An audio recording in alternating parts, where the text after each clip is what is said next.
A warm greeting to all of you. Welcome to Rise Up, a channel sharing knowledge for comprehensive self-development through great books.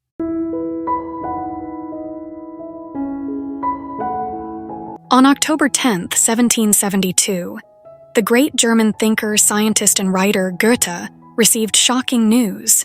His friend, Jerusalem, had committed suicide due to unrequited love. He was shocked because his friend had suddenly and permanently left this world, and also shocked because what Jerusalem experienced was so similar to his own situation. Goethe was in love with a beautiful girl named Lotte, but she was already engaged to someone else. His one-sided infatuation plunged Goethe into deep sorrow. Later, on the advice of his friends, Goethe decided to let go of that girl. 2 years later, on an autumn day, the author went alone to the cemetery where Jerusalem was laid to rest. In the cold wind and a state of despair, he felt as if the spirits from the graves were rising, almost swallowing him whole. Goethe was struck by the idea of writing about what he and Jerusalem had gone through. In less than a month, he completed the story, which became the classic novel we know today, The Sorrows of Young Werther. Immediately after its publication, this book created a sensation all over Germany, and for over 200 years, it has maintained its place as an important literary masterpiece continually being published worldwide. The Sorrows of Young Werther was not only the pain of many Germans of that period, but even today, it reflects the same pain that many of us still face. It is the pain of love, the pain of work, of life, of the future, of torment, and regrets from the past. These things always torment the fragile human heart. The pain of the young Werther was not just the pain of many Germans of that era. In the novel, the author wrote, "Your misery lies in your broken heart, in your confused mind. No one can help you erase that misery." Someone once said, "Life is like a large prison, but the only person who truly imprisons you can only be yourself." And today, Rise Up would like to share with you a message titled, "The Only One Who Can Imprison You Is Yourself," through the famous classic novel, The Sorrows of Young Werther, so that once again we can look directly at the illusions and limitations of our own perceptions, awaken to the truth, return to our true selves, and live a more meaningful, happier life.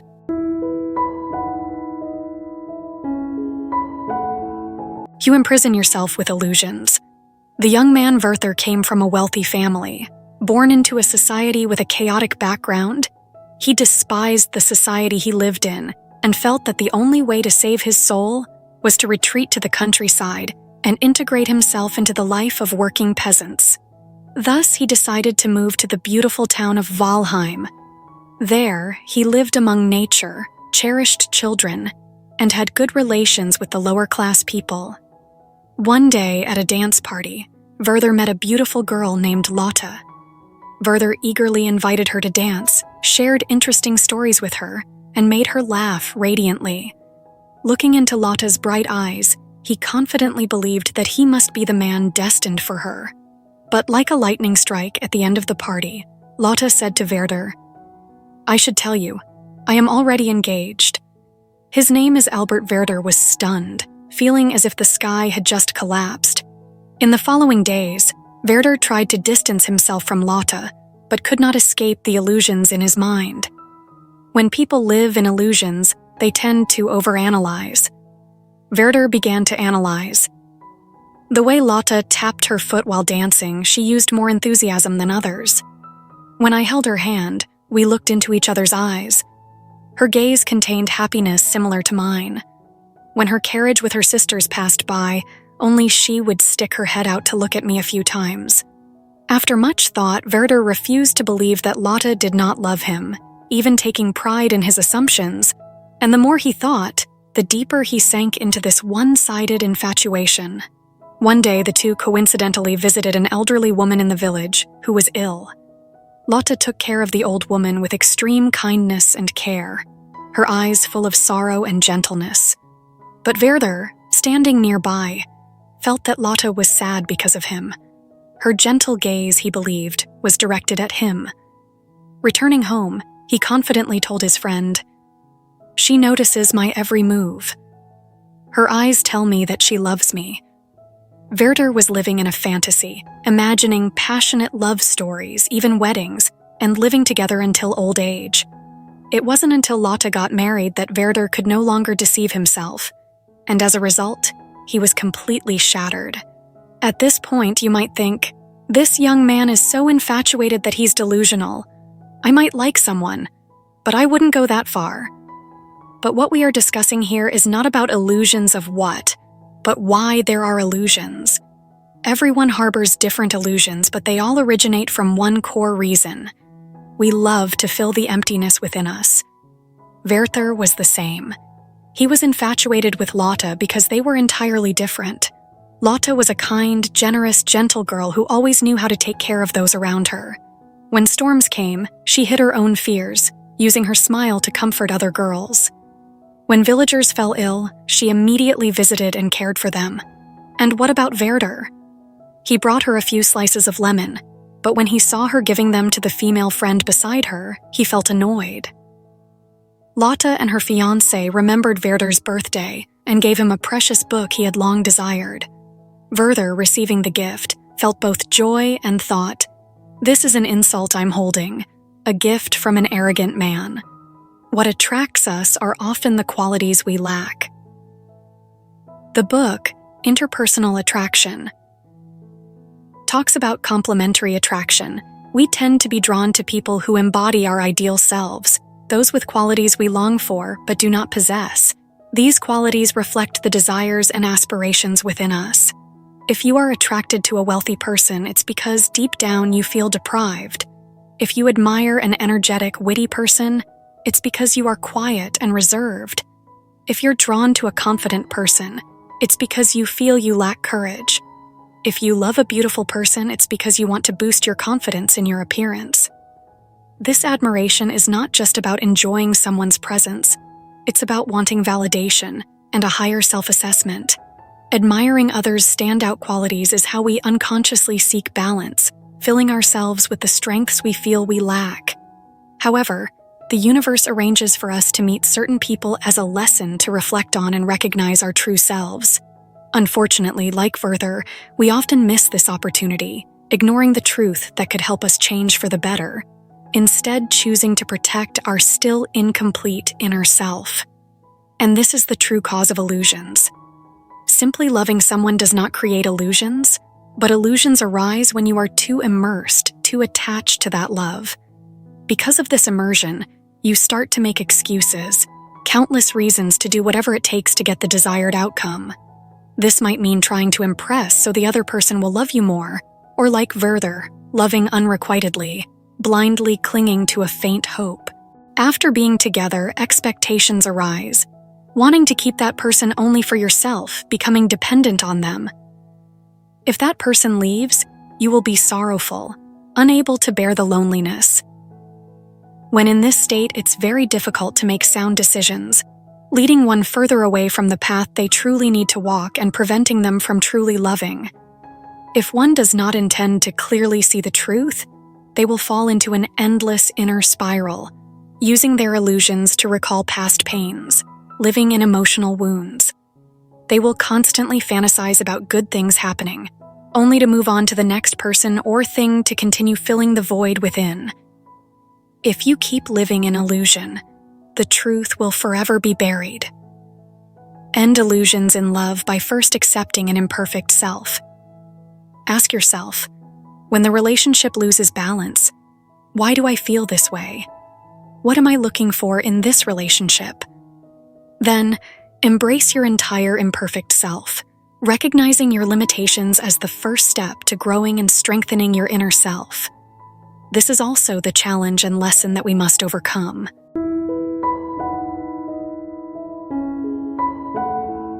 The more you run, the more you bind yourself. After Lotte got married, Werther wrote to his close friend Wilhelm, "My mood is so heavy. I feel as if all my strength has vanished." Wilhelm noticed that Werther was in a bad state and advised him to leave the town and find a job. A few weeks later, with his friend's help, Werther became a clerk at the office of account, However, in this new workplace, his boss was extremely picky and rigid, constantly pointing out Werther's mistakes. The drafts that Werther submitted were frequently rejected without mercy. Additionally, his colleagues made him very uncomfortable. The girl working as a secretary there was always bragging about her status and wealth, but Werther knew that her father was just a minor government official, so he felt a strong dislike and didn't want to see her face. However, being in the same office, he had no way of escaping her presence. Werther's mood grew increasingly heavy. He kept complaining about his job, cursing those who irritated him. That day, unable to bear it any longer, he wrote a long letter, bypassing channels, directly to the Count, expressing all his grievances. The people and things around me constantly affect my emotions, even though I have so much work to do. Werther anxiously awaited a response for weeks, but this letter brought no comfort. On the contrary, it worsened his relationship with the Count. The Count requested Werther to visit him frequently, but he would invite a group of nobles just to humiliate him. He also assigned Werther the toughest tasks, only to easily dismiss all his efforts. Knowing that Werther cared deeply about how others perceived him, the Count intentionally used cold words to provoke him. The truth is, if you run away, no matter where you go, it only brings more suffering. A person using work to escape the pain of a broken heart can go down one of two paths. One is to work obsessively, neglecting their health and true feelings, only to be consumed by their job. The second type, like Werther, lets their gloomy mood affect their work, seeing dissatisfaction everywhere they look. Werther believed that his sadness was caused by others, but he failed to realize that he himself was the source of his suffering. When someone does not dare to face their own issues and keeps running away, nothing they do will go smoothly. Werther took this job to escape his love for Lotte, but with a gloomy demeanor and lack of enthusiasm, how could he excel in his work? When things at work didn't go well, and the boss was displeased, people tend to think the boss is being difficult without realizing that the real issue lies within themselves. There's a line from The Little Prince that goes, "It's much more difficult to judge oneself than to judge others." Problems always seem to be with others while we think there's nothing wrong with ourselves. When people face troubles, simply changing places or jobs won't make the troubles disappear. If you don't treat the real cause, the problem won't be completely resolved. Therefore, don't use work as a hiding place from pain. Learn to face, observe, and accept it. Pain is an unavoidable part of life, but only by daring to confront it can we heal and move forward. When working, ensure that you are genuinely willing and fully responsible for your tasks, rather than letting emotions overwhelm you or using work as an escape. Only then can you avoid getting trapped in the prison of emotions that you've created for yourself.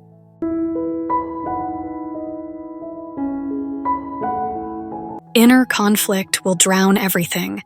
A few months later, Werther was completely consumed by his anger and inner turmoil. His family had no choice but to allow him to quit his job and return to the town he loved most for rest. Upon returning, Werther felt an unprecedented sense of relief and comfort. He rode his horse to a clear stream, wandered among lush green trees, and strolled along a small path filled with wildflowers. But the more he walked, the more he felt something was amiss. He stopped and looked closely. This was the same path he had once walked with Lotte. In that moment, countless memories of Lotte surged back, driving Werther nearly mad with a desperate longing to see the woman he loved. That evening, he lingered for a long time outside Lotte's house before finally mustering the courage to enter. Lotte greeted him with politeness and warmth, even playing a cheerful piano piece for him. But the joyous music only brought tears to Werther's eyes. He begged her, "Please stop playing." With that, he turned and ran into the dark night. The music she had played was the same piece she first played for him during the ball when they had met. In the darkness of solitude, Werther was enveloped by his painful memories, the unfulfilled love with Lotte, the humiliation from the Count, his betrayal of his best friend Wilhelm, and the disappointment of his mother. All these weighed heavily on him, making him feel utterly defeated and powerless. His mind gradually lost its way, and he appeared like a madman. Even Mr. S., who once held him in high regard, lamented, "You're beyond help now. It's utterly senseless." Hearing this, Werther let out a bitter laugh and repeated, "I don't even know why I'm living anymore." On December 21st, 1772, just 2 days before Christmas, Werther wrote a final letter to Lotte and then ended his life. Why did Werther choose to end everything that way? Was it simply because he couldn't overcome the pain of unrequited love? Looking deeper, it wasn't just heartbreak that drove Werther to this tragic end. It was his inability to face his fears and confront the profound conflicts within his soul. Long before meeting Lotte, Werther lived in a state of inner turmoil, not just in love, but in how he perceived and positioned himself in life. Werther always considered himself an artist, yet he never truly committed to it. He enthusiastically moved to the countryside, enchanted by the beauty of nature and the simplicity of rural life. He loved to feel, admire, and immerse himself in this passion, but he forgot one thing: to paint. Surrounded by inspiring natural beauty, why didn't Werther pick up his brush? Because he saw painting merely as a way to prove his talent, not as a true passion. Thus, everything easily distracted him, leaving him with no focus for his art. Although Werther seemed to admire the natural lifestyle of the rural people, he secretly looked down on them for lacking grand ambitions. So what kind of life truly suited Werther? When he took up a job to escape his love for Lotte, the new environment quickly dealt him a series of emotional blows. He condemned the arrogance and superficiality of the local nobility, yet his criticisms only revealed his own desire to be accepted by that very circle. After being ousted from a noble gathering, Werther hid his immense disappointment by both despising and secretly yearning for the aristocratic lifestyle.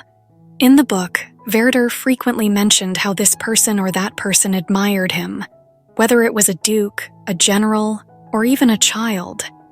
He liked Lotte and her siblings simply because they seemed to like him. If someone didn't admire him, that person was undoubtedly a bother. Werther was like a man floating in midair, unable to find any foothold in life. His inner conflicts prevented him from living authentically. Thus, Werther could never choose a way of life and fully commit to it. Unlike Lotte, the woman he secretly loved, Werther was unable to maintain the honesty, focus, and purity she possessed. No matter what happened, Lotte stayed true to herself. She tended to patience when needed, danced to lift her spirits, and kept life simple. Werther, on the other hand, was consumed by inner conflict and a sense of emptiness, which caused him to crumble under the weight of his emotions. He lived perpetually in a world of illusions, fixated on others' opinions, and trapped in painful memories. Werther once tried to detach himself, observing from the outside, saying to himself, "You can't keep holding on to things you can't have. You should cherish the present and let go of the past." But unfortunately, the moment he returned to his true self, his heart was immediately overpowered by desires and emotions, and he couldn't escape the swamp of memories. In the end, he imprisoned himself in that heart, leaving us with a profound sadness that echoes Werther's tragedy.